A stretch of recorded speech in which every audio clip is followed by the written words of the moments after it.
thunderstorm warning for central Lancaster County in south central Pennsylvania, east central York County in south central Pennsylvania until 7 p.m.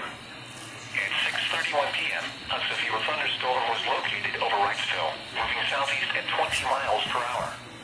Hazard, 60 miles per hour wind gusts and nickel-size hail. Source, radar indicated. Impact, expects damage to trees, roofs, and siding. This severe thunderstorm will be near, broke around 6:50 p.m. Shanks Ferry and Safe Harbor around 7 p.m. Other locations impacted by this severe thunderstorm include Conestoga, Washington Borough, East Prospect, and Felton.